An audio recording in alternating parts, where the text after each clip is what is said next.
Okay, we'll get started. Hi, and welcome back. So, what does it really mean to be a community-driven platform? In our next presentation, we'll be joined by numerous Palestine members and one of our state stakeholders to discuss just that. Without further ado, I'd like to introduce Tara, our implementation manager, and my co-host for today. David Wilcox, Product Manager for the Palace Project, Carissa Egan, our Director of Operations, and Michael Mazikian, our Project Specialist for Shared Services and Library Development Bureau with the New Jersey State Library. And that is a lot of words, Michael. I'm sorry if I messed up your title there, but without further ado, over to you, Tara. All right, thank you, Jill. Hello, everyone. We're going to go ahead and talk about community-driven development. And I'm going to kick us off here with a little bit about how Palace prioritizes and uses library stakeholder and app user feedback. So the Palace team highly values feedback from our library community. We hear from our library stakeholders and patrons every week with many suggestions, requests, and requirements that will help optimize their experience while using the software. Our team decided that we needed a tool to properly manage, organize, and review the high volume of feedback that we were receiving. So after testing a number of products, we decided to use a website called FeedBear to manage our feedback. Our feedback board is open to all community members, and everyone is welcome to share their thoughts using the board. The feature request board is linked in this presentation here, and it'll be shared out after the summit concludes. But this is something that we share out to staff members and patrons alike. So I'm going to walk through our process for receiving and reviewing feedback. So community members will share their feature requests in meetings, via email, or directly on the board. If the suggestion comes through in a meeting, I add the request to the board myself on behalf of the stakeholder to be voted on by the community. The requests are reviewed and prioritized in the Palace Team Quarterly Development Priorities meeting, and you'll hear a little bit more about that later when David speaks. In this meeting, I bring the highest ranked items with the most votes for our team to decide which items can be included for development on the software roadmap. The items that can be selected will vary based on the amount of work involved in creating the feature, as well as the number of items that are currently underway and the capacity of the development team. We try to include at least one end user facing request each quarter for development if possible. As tasks are completed or as a new quarter turns over, the feedback board is updated with status changes, and I'll show you what that looks like in a sec. And voting and suggestions are open to all staff members and users. So like I said, I often send out the link to app users that may contact our help desk with an idea for a feature. And I also have shared this out with all of our libraries as they join. All right, so the feedback board. So here's an example of the screenshot of what this looks like. We hope that using it is intuitive and easy process for everyone to access the site and to make their concerns and ideas heard. So when you come to the website, the user will need to sign up or log in to share their ideas. After that, they're able to review ideas already added, upvote suggestions of interest, or add their own ideas for others to upvote. So basically, you create an account over here on the top right. And then once you do that, then you'll go ahead and be able to just simply click up to vote for as many options as you'd like. You can also sort using a little drop down, and I usually change it to see most votes when I'm looking to see what will go into our development priorities for the next meeting. So you can search in the top right with a little magnifying glass to see if your idea has already been logged. And if it has been logged, you can upvote it. If not, you can go ahead and enter it on the left.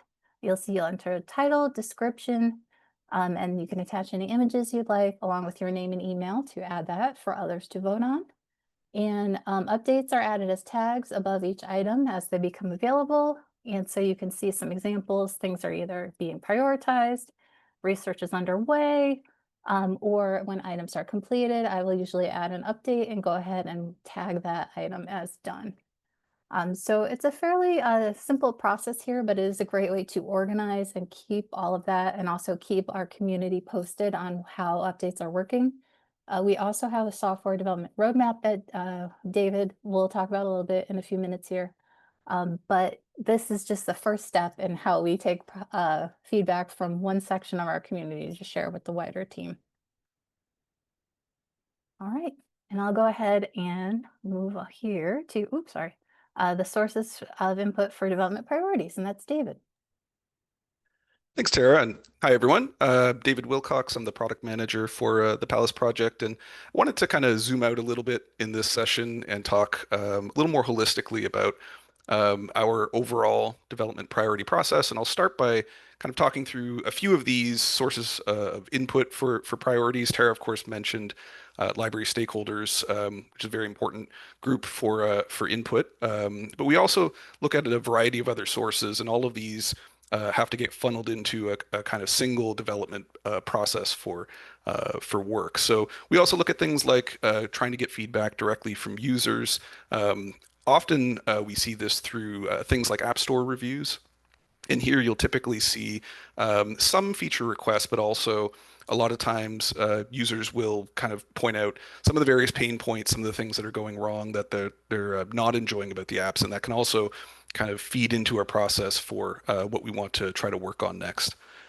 Internally, we have a number of folks on the team that bring a variety of priorities for consideration. So, for example, the engineering team itself often has a set of priorities that typically are in the realm of what we call technical debt. It's a lot of the kind of maintenance of the software, updating the code to be more modern, to be more secure, performant, and also thinking about future use cases that we want to be able to support, whether that's adding more libraries or being able to have all of our Palace managers run in a single instance to be able to deploy things automatically, et cetera. And so these things also get fed into the pipeline.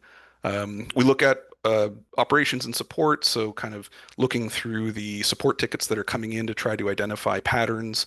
Are there things that we could improve in the system that would help us to reduce the number of support tickets that are coming in? Are there tools that we could create that we can hand off to the support team so that they can better diagnose these issues and potentially even resolve some of them, and thereby not having to put as many tickets into an engineering team sprint so we can have more room for feature development tickets. We also look at things like business development, bringing aboard new integrations, new partners, whether that's content, formats, new discovery layer integrations, and what have you. And these often have deadlines associated with them that are somewhat out of our control. Typically, if we want to bring a new partner on, they will have a certain amount of time and a certain schedule that they can carve out to work with us on developing that integration. And so we need to try to be able to anticipate that and to have time available in our schedule to jump on that when it becomes available so we don't miss out on those kinds of opportunities. Um, Externally, our existing partners often have changes that we need to be aware of. So that might be things like API changes or DRM changes, a variety of things that they may want to change in their systems, and they typically communicate those to us. And those will also usually have deadlines associated with them. So we need to be aware of those and pay attention and carve out time to update our system so that those integrations continue to function from a kind of maintenance perspective. Similarly, on the app side, both the Apple App Store, the Google Play Store, quite often have new requirements for the apps that we need to consider. We're actually in the middle of doing some updates to the Android app right now to comply with some new requirements that Google just announced. And they, of course, also have deadlines associated with them that we need to target. And if we don't hit those deadlines, then we can't release new versions of the apps anymore. So these tend to also come in for consideration as far as priorities go. And there are many other potential sources here. I won't touch on every single one of these, but the point is just to kind of illustrate that there are kind of many different things that we have to consider alongside requests coming in from libraries and from users when we're thinking about what we need to focus on for development priorities. And we also need to consider our team resources and the various things that the members of the engineering team also have to work on in addition to doing kind of feature development work. And if you can go to the next slide, Tara, I've got kind of an illustration of that. So about a year ago, I started mostly for the purpose of visibility, going through and trying to understand and visually represent how the team is kind of spending its time. So we use Jira as a ticket management system. Basically, everything the engineering team works on goes in as a ticket in Jira.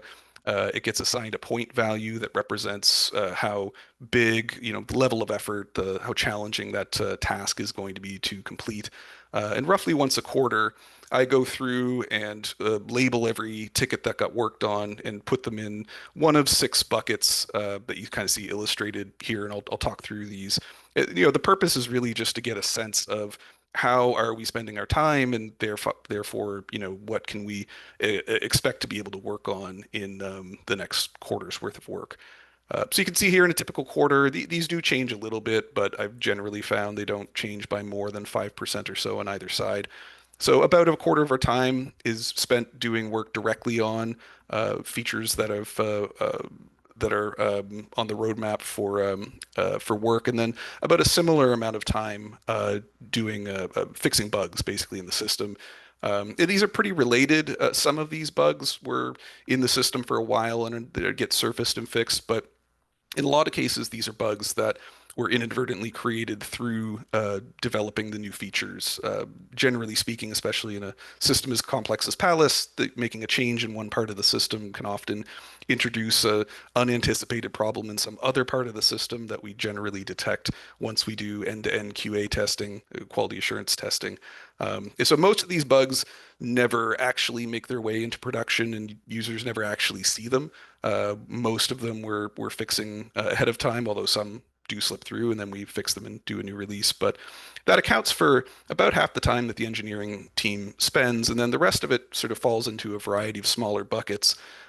So support tasks, these are generally tickets that are coming in from users or from libraries, and they might be bugs that are only affecting a subset of users that we didn't catch during our testing. They could be requests for reports that need to be generated, any number of other tasks. These get triaged ahead of time, and then the ones that need to be worked on by an engineer get prioritized and go into a sprint. We run code sprints every 2 weeks. The nature of these is that they don't really go into our development planning process because they're kind of coming in and getting worked as needed. So we know that we're going to end up spending a portion of our time on those tasks. Similarly, with technical debt, these are a combination of planned and unplanned tasks. So we do plan for some of these technical debt updates that we're doing in the system. But sometimes there are, in the course of developing a new feature, we discover that some of the existing code needs to be updated in order to more easily create that new feature, or sometimes to even be able to do it at all. So some of the tech debt work is not planned, but most of it is, and we try to allocate enough time for that so we can do the required maintenance on the system um, before we end up with bigger problems. And the other two buckets here are smaller. I won't spend much time on them, but deployments is an increasingly smaller part of the time that we spend. It's trending towards about 5%. And this is really just when we're doing new releases of the Palace Manager software, virtual library card software. These tend to be pretty smooth now and don't require a ton of effort on our part. We would eventually like to move to fully automated deployments. We're not quite there yet, and that's part of the technical debt work that we're kind of working towards. And then there's generally a kind of catch-all bucket for unplanned work that by its nature, of course, is not things that we anticipate doing, but it's a relatively small portion of our time, things that kind of don't neatly fall into one of these other buckets. But that's kind of a general picture. And so we try to consider when we're thinking about how to prioritize our work, a combination of what's on this slide and the previous slide. What are the various sources of input? What are the deadlines associated with some of that work that we need to queue up, and how much of our team's resources can we realistically allocate to some of these tasks?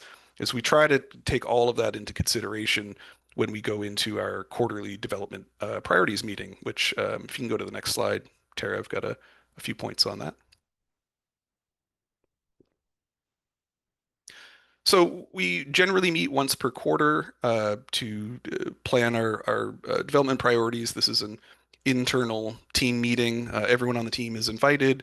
They generally represent all of the various sources of input that I described in the first slide.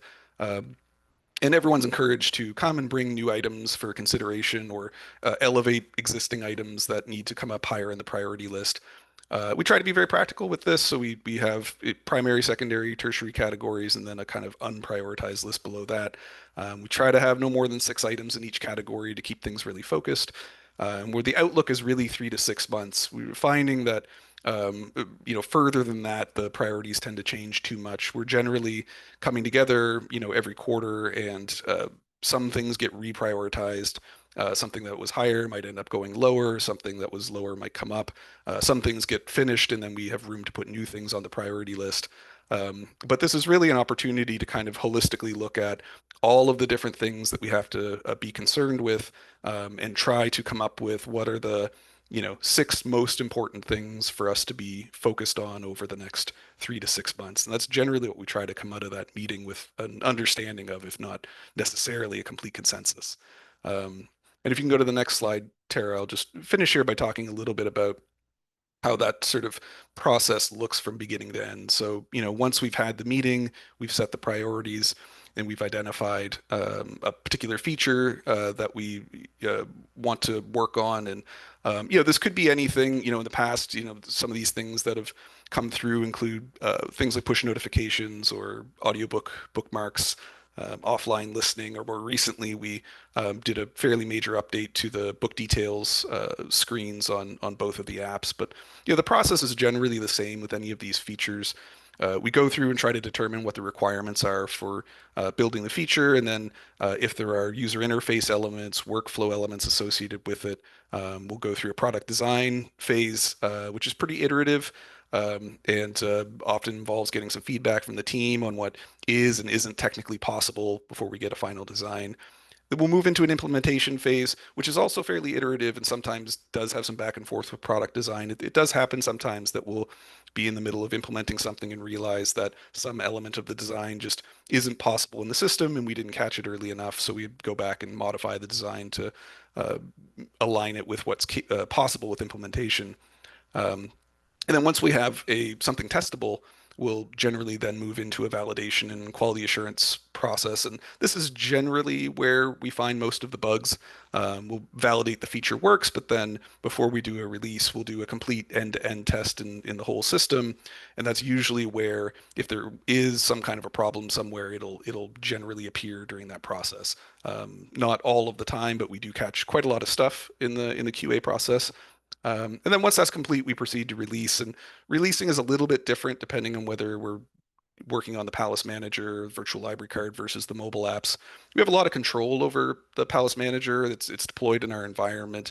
If we need to fix a bug or make an update, it's fairly easy for us to do that and make that update live so that whatever the bug is doesn't need to kind of live out there in production for very long. Mobile apps are quite different. Generally, when we have a release that we want to send out for either iOS or Android, it has to go through a review process that's more or less entirely out of our control. It generally takes 24, 36 hours, but can take a few days.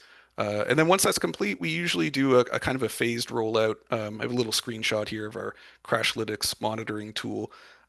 When we send a mobile release out, we generally start by releasing it to only 5 or 10% of our users, and then we'll monitor for any crashes that might have occurred. We'll monitor support for any new bugs that might be coming in, and we always have the option to halt that release so it doesn't go out to everyone if there is a major new crash or bug that we miss, so that we can fix it and continue that rollout. And then we'll generally kind of iterate through that until it looks like we have a good release, and then move on. And then from there, it's a lot of kind of feedback and iteration on the feature itself. So, once we get a new feature into the mobile apps or to the Palace managers, then we're looking to get feedback from our library stakeholders, from our users on, if there are improvements we could make to the feature. Is it working well? Are there things that we overlooked? And so, even once we've gotten a particular feature out the door, it's not necessarily fully complete. We may go back and do more iteration on trying to address feedback that we've received from there.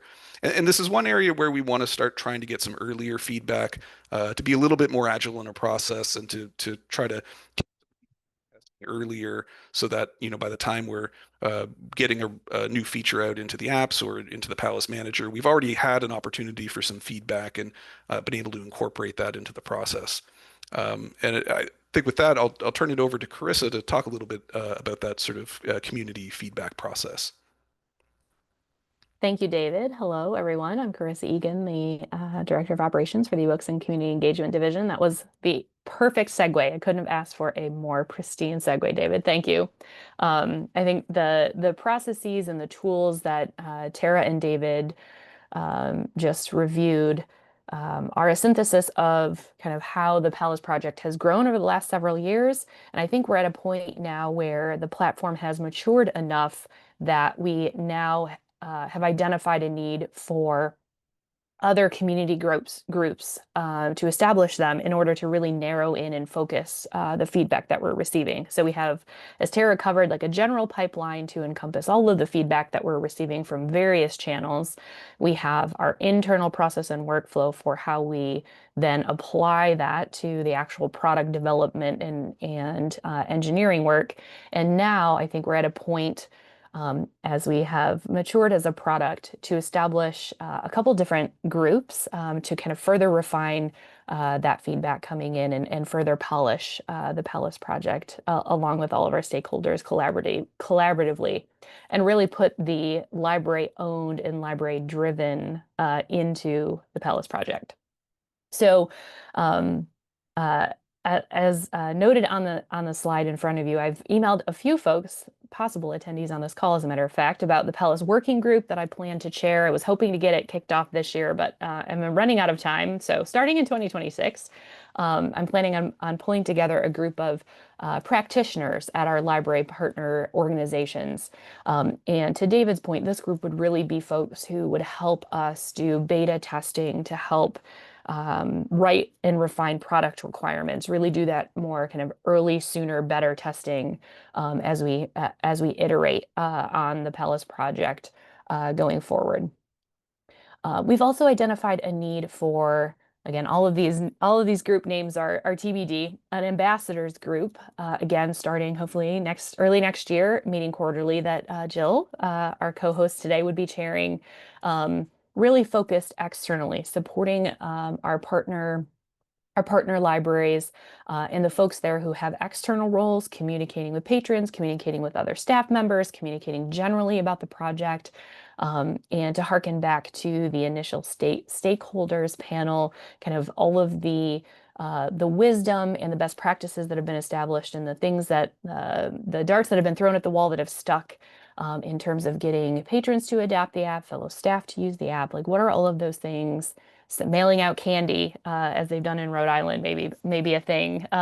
This ambassadors group kind of talk through and share those best practices.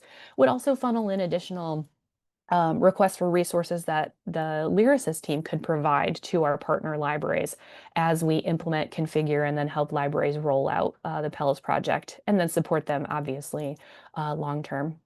And then finally, the third group that we've identified and also heard requests from the community is a higher level steering group. So we work at all different levels within a public library and within a state, from state library and all the way down to folks working on the desk and directly with patrons.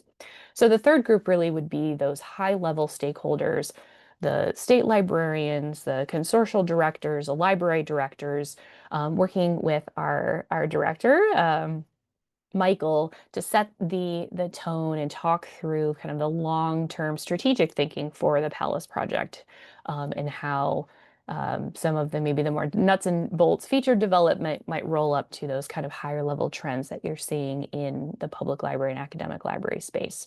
So all of these are coming soon. On the steering group, we have a lot of configuration and charter development to pull together. But all of these groups will be hopefully hitting the airwaves next year. We also have one current community-led initiative, which I won't steal his thunder. Michael Mazekin from New Jersey State Library, who is the chair of that group, we'll talk about next. So I'll put a pin in that there. But I'd also put a call out for your idea here. The Lyrasis team wants to support all of our PALAS and EBCE community members in providing spaces for you to have discussions regarding, whatever the topic might be. We have a burgeoning group of conversations we've been having around how state libraries support incarcerated populations that may very well percolate into a community-led group of its own in the future. So again, just put a call out there if there's another topic or theme-based group that would make sense and you'd love to raise your hand and lead that. The Lyrasis team is happy to support you in that. Our goal, again, just kind of to put a finer point on everything that I've just talked on the screen, is now really to extend PALAS and put the library ownership and library-driven words in the process that we have established, kind of more facing inwardly up to this point. So with that, I will turn it over to my colleague, Michael, to talk about the state coordinators meeting.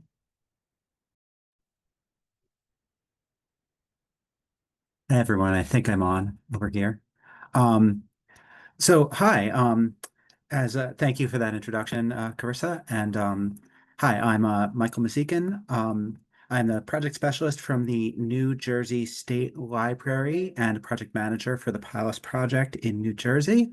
And I am the facilitator, more or less most of the time, for the PALAS project state coordinators bi-monthly meetup, which has been running for just coming up on 2 years now. If we click through the next slide, please. Great, thank you. Okay, so this was a group that was created in December 2023. Just a little bit of background on New Jersey. We've been involved, we've had libraries involved in Simply E since pretty close to the inception of it. Really picked up, starting to build the PALAS Project collection around 2021. Was when we started to build a collection in the PALAS Marketplace in New Jersey. And I've been working at the New Jersey State Library since 2023. And so I was meeting, and I still meet in monthly meetings with representatives from the PALAS Project. At those meetings, we meet with our partner success manager, and we're often finding out what's going on in other states. And from those conversations, kind of found out that was going on all over, in each state. And so what we were looking to do was create a forum that would make it a bit easier for state coordinators to share information about how things are going statewide, what challenges they're facing, what opportunities they're seeing, and what's been tried and tested.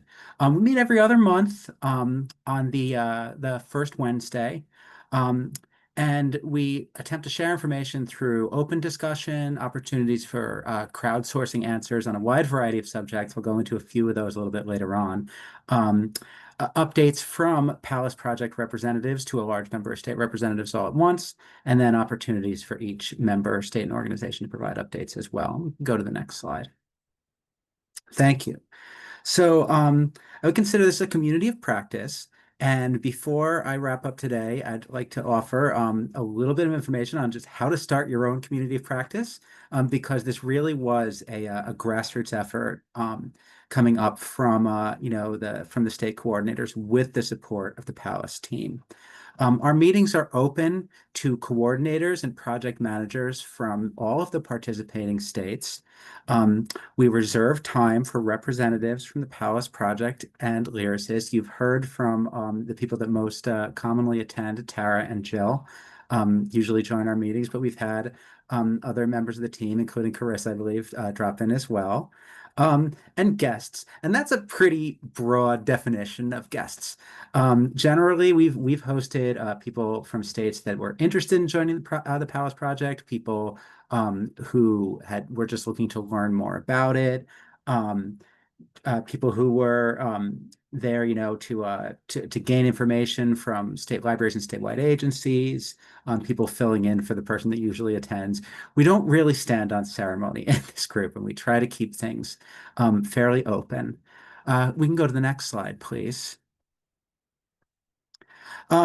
The structure, we have a continuously updated shared Google document. We basically, cut and paste the previous agenda, empty it out, so we can always refer back to discussions and notes from earlier meetings. It is fixed. By fixed, I mean has a basis to start from, but obviously is open each time for items that won't necessarily fit. So every agenda includes time for welcome and introductions. We often have an icebreaker at the beginning. We ask people to answer a challenging question, and it's a good reminder for people to jump over to the agenda and drop their name in there. We have 15 minutes at the top of the hour, always reserved for representatives from Lyrasis to provide updates and to engage in some Q&A. And then we have a facilitated conversation jumping down the agenda through a series of kind of pre-decided topics with, of course, time for Q&A at every point. And then if there's time remaining, we have an open forum where anything can be brought up. I do want to say this is adapted from the Chief Officers of State Library Agency's technology monthly meeting. And in this case, when I say adapted, I mean blatantly stolen. This is a group that meets monthly and is very, very well organized and facilitated by Joshua Muse from the Vermont State Library Agency. And basically everything you're hearing today, basically reskinned it to describe the Palace project, and it's been a great system so far. If you can jump to the next slide. So I said that there are those fixed items that show up on every agenda. We tend to always cover things you've learned or resources to share, which is kind of a catch-all to lead off for the day. What are you working and focusing on? Where we hear about some of the projects that you heard about in the first session of the day from the state library partners. People kind of brought them to this group early on in the brainstorming phase. Burning questions, a lot of questions about funding, about collection development, about sustainability come up in this area. Conferences, webinars, and trainings attended. Anything relevant to our role as statewide coordinators with the Palace Project. We share here, especially in cases of an online program that is open to everyone to attend. And finally, we talk about recent successes, whether we've managed to secure funding for a collection, pick up grant support, or expand the user base or bring in more participating libraries. So as you see, it's a pretty simple agenda. And we can jump to the next slide here. We try to keep this very informal. As I said before, there are no real leadership roles. I generally facilitate these, which generally means that when the conversation is dying down, I jump down to the next item that's been added to the agenda. But that's really largely the extent, aside from opening and closing the meeting. There's no requirement for people to attend. There's no, you have to be at a certain number of meetings every year, or you have to have a specific designated person to attend. The floor is open to all participants as well as any guests that attend. And I'd say the range of relevant topics that have been discussed can be pretty broadly construed. As I mentioned, we've discussed topics of funding, publications on the different licensing models that were spoken about earlier today, and some of the efforts that are happening in different states to build sustainable collections. So what are the benefits of this? We can go to the next slide. Just a few of the conversations that have come up at some of the recent meetings here. So we've had recent questions raised about services to homeschooled populations, where we learned about the COMPASS program in California. That's the California Online Media Program for Access and Student Success. delivering online resources to K-12 students across the state with some elements of that that are designed for homeschooled students. And Chris Durr, who you heard from earlier today from California, spoke about some of the interactions between the people managing Palace and the people managing Compass. Chris had also brought up services to incarcerated populations, which led to some lively discussions of some of the barriers that statewide agencies have been running into in working with incarcerated populations in prisons and detention centers, and how we can work together to try to find some ideas to ensure that those collections are available to the people that most need them. We had a terrific discussion of funding formulas for statewide services, where we learned about the various maintenance of effort requirements in different states for funding library systems.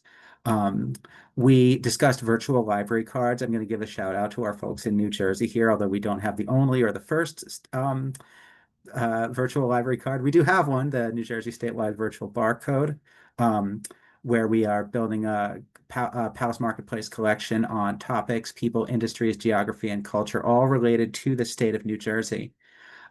We've been following the development of discovery layer integrations, including the big one that you heard about today with Bywater Solutions.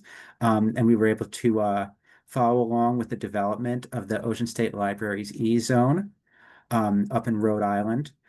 We've heard tremendous marketing ideas from states all over the country, including Vermont's promotion of the Palace Project in public places to serve temporary residents of the state.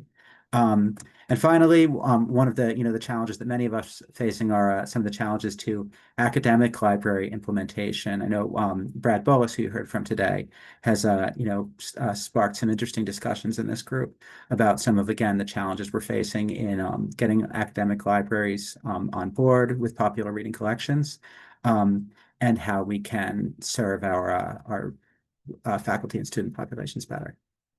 So this is just a little bit of what we've covered in honestly not that many meetings so far, as they're every other month for the last 2 years. So it's been beneficial in getting us outside of our states, outside of our heads a little bit, and finding out what's going on in other parts of the country. One more slide here.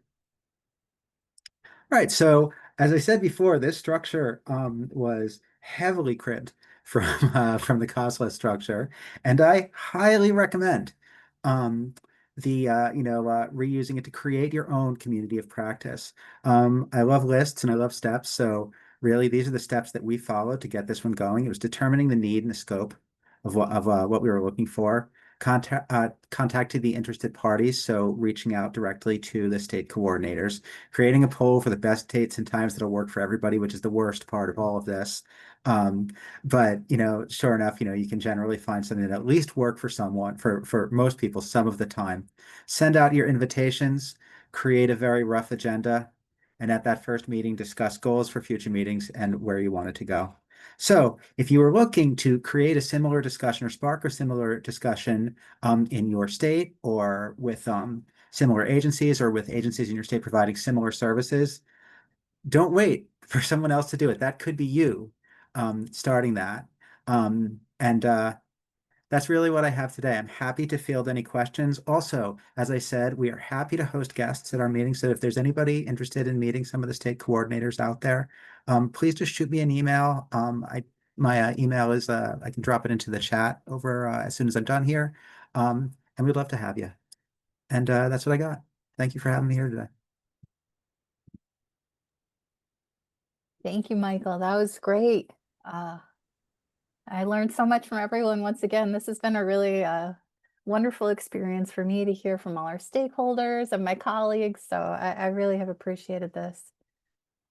So we'll go ahead here, and we have a few questions in the Q&A.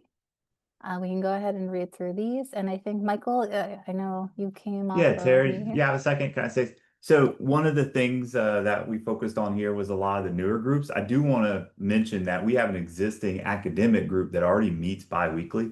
And so if there's anyone on the call who wants to attend that, let us know and we can get you to be a part of that. We've been working with them a very long time. They're actually, many of them are going to speak very shortly. And we're super excited to hear that. And what we've been talking about here mainly is all the new things we're trying to start up and get going to really start to guide this as a more community driven project. But I think it's important to note that the academic side has been kind of doing this for a while with us. So anyway, I just want to note that. Thank you.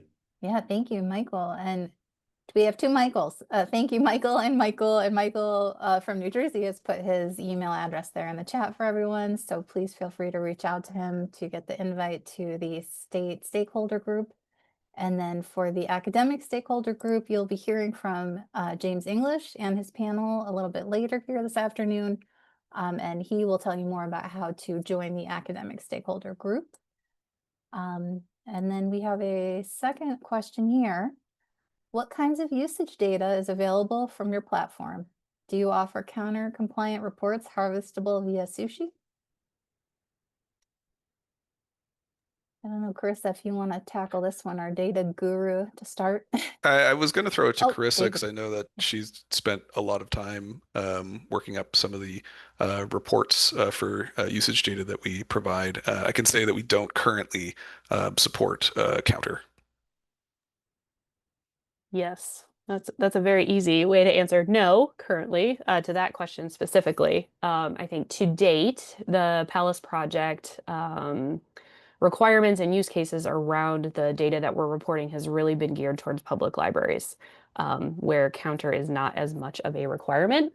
It's a lot more of the user stories that I've heard even in the last 2 weeks are around the fiscal year end federal reports that states have to file to IMOS in particular. And as far as I know, it hasn't been relayed to me that Counter is not something that's part of those reports. So we've spent a lot of time building dashboards within Amazon Web Services QuickSight tool to meet our public libraries use cases, as they're right now the largest percentages of our user population within the Palace project. However, I will note that our sister project, BiblioBoard, and the tools there do provide counter compliant usage data. I know a little bit less about that, so maybe Michael, you can fill in the gaps there. I don't know if it can be pulled via Sushi, but I do know that they are counter whatever the most recent release, whatever, but 1.2.2 or whatever the most recent counter updates are. They are compliant on the BiblioBoard side of our product suite within eBooks and community engagement. Yeah, Chris, so that's correct. That's a great answer. The BiblioBoard side supports 5.0 and 5.1, I believe, with the 5.1's the latest, both to straight counter reporting and Sushi on both of those. So we have a lot of experience implementing counter. And as Chris mentioned, a lot of work has gone into having the Palace data go into a warehouse that we can report off of. So now that we're capturing the data, we should be able to, when it becomes a priority, work on the counter reports themselves. I implemented all of the counter reporting and BiblioBoard, and a lot of the data is actually fairly simple. And we use the counter as kind of the basis for all reporting because the counter reports themselves are, most of the capturing is fairly basic except for the deduping. So I suspect we'll one day have the counter in the Palace project as it begins to move up the priority list. It's somewhere on the list already, I know. So.